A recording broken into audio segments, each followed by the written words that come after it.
Hello and welcome to the 2026 Opening Countdown, a series where we count down to opening day by previewing all three teams in MLB. Yesterday we spoke about the San Diego Padres, and today we'll be talking about the Seattle Mariners. Last year the Mariners finished with a record of 90-72, first place to AL West. They won in the ALDS over the Detroit Tigers in 5 games, but he lost in the ALCS to the Toronto Blue Jays in 7 games. Their team that was really promising last year had one of the best seasons of their career. So without further ado, let's get into it. So on the hitting side, the Mariners actually have a ton of talent. Like, you see, they have so many guys that are projected to be at least average by BFIP plus. Cal Raleigh at the top. Not much to say about him. He was the uh, what MVP runner-up last year. Aaron Judge, very good defensive catcher and very good offensively last year. 161 WC plus, but 153 BFIP plus. Still, it's still lower than the WC plus, but still very good. Then you have Dominic Canzone, who's up there, 141 WC plus, 131 BFIP plus. Brendan Donovan, who they added this offseason, 119 WC plus, but a 130 BFIP plus, so someone who underperformed relative to expectations. And then Rob Refsnyder, another guy who was very good last year, 120 WC plus and 115 BFIP plus. If we get into these splits, they have a ton of guys who are very good against righties. Like, they could field starting 9 of all guys who are at least average by BFIP plus last year and projected to be average, so essentially projected to be average in 2026. But against lefties, they have a little bit of weakness, so that's why they added Refsnyder. He's their short side platoon DH slash corner outfielder against lefties.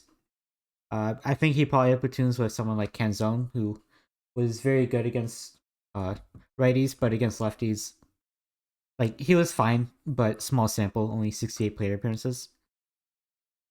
Yeah. Outside of that, they also have Josh Naylor, who they added last year at the deadline, then re-signed this offseason. 120 WC plus last year. BFIP plus is a little bit lower on him, but still thinks he's above average at 111. And then Randy Rosarena, Leo Rodriguez, Luke Raley, Cole Young, all guys who had pretty significant playing time last year and was projected to be at least average by BFIP plus. Randy and Julio were better according to WC plus, but Raley and Cole Young were worse. And I just want to touch on Cole Young real quick. Cole Young at AAA, he had a 120 WC plus, but a 141 BFIP plus.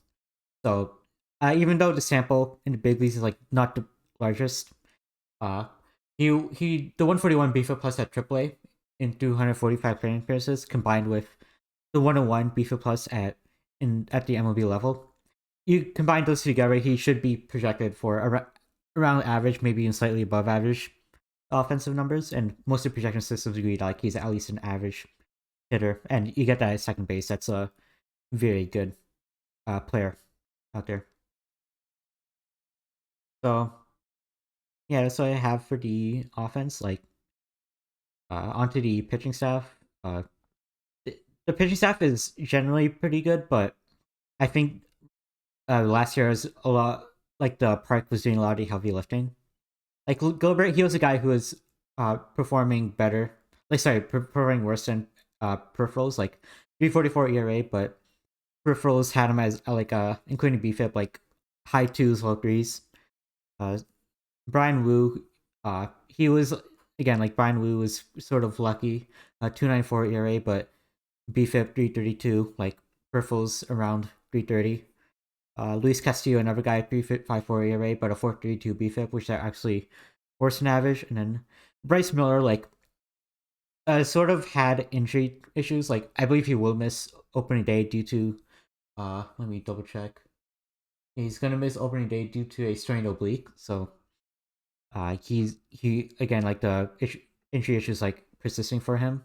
Like 5.68 ERA, 4.56 BFIP, like that's still worse than average. And then George Kirby, he missed a bit of time due to injury, 421 ERA, but 346 BFIP. He's at least expected to bounce back, but yeah, only 3 guys who are like above average by BFIP, and then 1 guy who's sort of average, slightly below, and then 1 guy who's hurt, and then you're sort of patching it up with Emerson Hancock or Logan Evans. Although it's gonna be Hancock to start because Logan Evans is also hurt. But yeah, another issue is that there's only that much depth.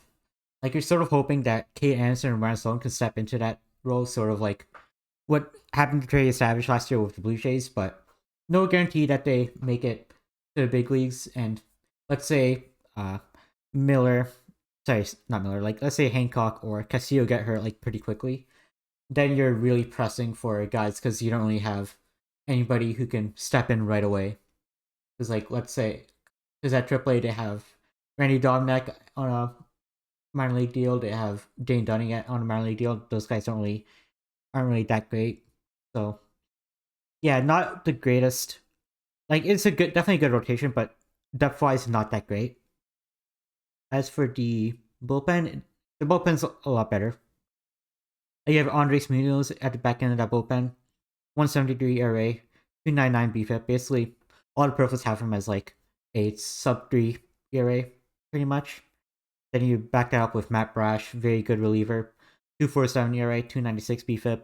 Jose Ferreira, a guy I really like, 448 ERA last year, but all the profiles are really high on him, 316 BFIP, 303 FIP, and then XERA, Sierra also like pretty high on him. And then you pair that up with Gabe Spire, another good lefty, 261 ERA, 259 BFIP. Like all the peripherals are like low, like mid twos around. And Bizarro's another above average arm. Carlos Vargas is another above average arm. Yeah, they have like a lot of guys in that bullpen who are around, I like better than average. So it's a very good bullpen, I'd say. So onto the predicted lineups. Cal Raleigh playing every day. Like nothing needs to be said about him. Like best hitter against righties on the team, best hitter against lefties on the team last year. So obviously should be playing every day. Like Kisner will get his starts a few times, but when Knizner is catching, Raleigh will probably be DHing instead of on the bench. First base, Josh Naylor. Second base, Cole Young. Third base, Brendan Donovan. And shortstop, JP Crawford. So, like, no platoons in the infield. I think you probably could have some platoons. Like, Naylor against lefties wasn't that great. But, like, you don't really have, like, many guys who are better who can play first. Brendan Donovan, like, he's also, like, better against righties. Like, 146 BFIP plus against righties. But against lefties, he was still average. And Brendan Donovan, he was playing a lot of second base last year. But yeah, he's probably going to play more third base just because Cole Young is profiles better as a second baseman. And just want to touch on Cole Young's splits real quick. Against righties, 102 BFIP plus. Against lefties, 95. So pretty much platoon neutral. He did like get sheltered a little bit against lefties, and if you want, you could sort of have Leo Rivas play against lefties. But Rivas, like, even though WRC plus is high against lefties, PFIP plus is a little bit low. Side route, and also, like, playing time, similar. Like, Rivas wasn't really playing that much against lefties either. So, yeah, I think Cole Young is probably, like, everyday second baseman. And JP Crawford, like, not that great offensively, like, 98 PFIP plus overall against righties, 98 against lefties. Let me find him. 98, so yeah. 90 against both lefties and righties. So basically an average hitter. Not great defensively, so I think JP Crawford probably gets a bump from shortstop pretty soon. Like, let's say, for example, like Cole Emerson is like a top prospect. He can play shortstop if let's say, Emerson like hits well at AAA, then you can call up to big leagues, maybe have him play short, and then JP Crawford moves to maybe second or third, and then maybe you platoon Young with someone, or maybe you have Brendan Donovan like move more to the outfield or play more in that utility role. Yeah, just a lot of different ways you can go about it. For the infield, as for the outfield, left field every day Randy Rosarena, center field Julio Rodriguez every day, and then right field is a platoon of Rayleigh and Robles, and DH. I'm going to include DH is a platoon of Kenzo and Ross Snyder. So I'm just going to start with the platoons first.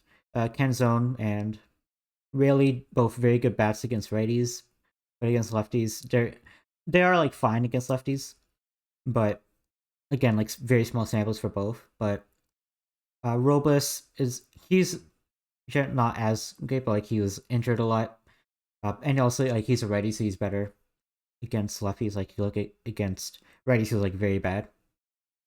Yeah, against lefties, he's a bit better, and then also, again, like Ross Snyder, a very good hitter against lefties, like on par with Cal Raleigh. And center field, Julio Rodriguez, and left field, Randy Rosarena. So Randy, again, like he's pretty solid against both lefties and righties, a little better against lefties. And then Julio, another guy who's like solid against both, although like average against righties. So, but like very good defense, and also Randy also very good defense. So yeah, it's a very good lineup against righties. Like all of these guys, I'm pretty sure, except for JP Crawford, is above average against righties. Let me double check. Yeah, JP Crawford is like your worst hitter against righties, and he's a 98 BFIP plus. And then against lefties, you do have like a few holes, but still a very good offense, with especially with Raleigh and Russ Snyder leading the charge.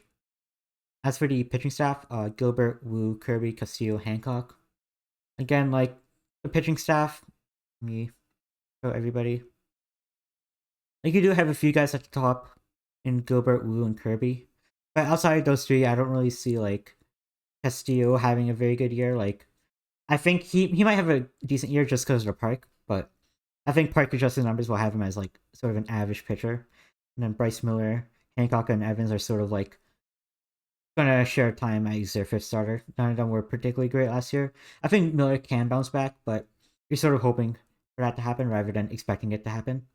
And then outside of those guys, you don't really have like that many depth options at starter, which is definitely an issue. As for the bullpen, Munoz, Brash, and Frere is a very good back three.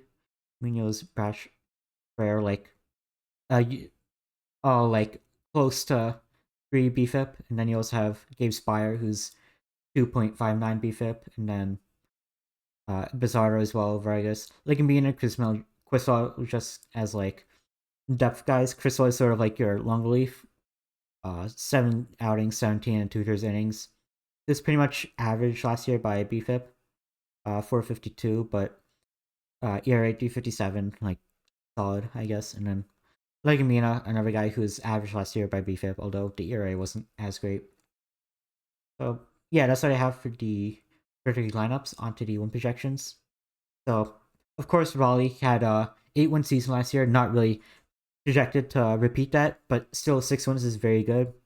Then you have J-Rod, who's a 5-win guy, Naylor, who's projected for 4 wins after having a 5-win season last year, and then Brian Wu, Gilbert, Crawford was solid last year, but I'm not sure he could do this. He could also like round him out and performs closer to this as well. Same with Randy Rosarena, though I think Randy is probably closer to this 3 wins rather than 1.7.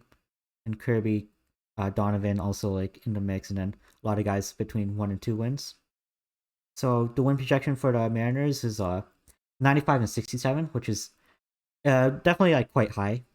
It's basically the second seed. Only the Yankees are projected for more. And you look at the AL West.